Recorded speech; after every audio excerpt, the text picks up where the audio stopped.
the passenger who boarded a flight to nowhere.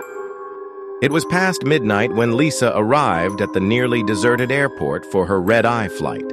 The air felt unusually cold, and the flickering overhead lights cast eerie shadows on the polished floor. She checked the departure board. Her flight number 309 to Denver flashed on the screen, but something was off. There was no gate number, just a blinking message, boarding soon.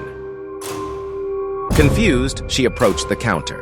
The attendant, an older man with hollow eyes, barely acknowledged her. "Gate 13, he murmured before looking away. Lisa had traveled through this airport many times before, but she was certain there was no Gate 13. Still, curiosity and exhaustion got the better of her. She followed the dimly lit hallway, her footsteps echoing in the emptiness. After what felt like forever, she saw a single metal door marked Gate 13. The sign looked old, rusted, as if it had been there for decades. She hesitated, then pushed the door open. Inside, a plane sat waiting, an older model, its exterior dull and scratched, as if it hadn't flown in years. The jet bridge was eerily silent, and the flight attendants, dressed in outdated uniforms, stood motionless, staring blankly ahead.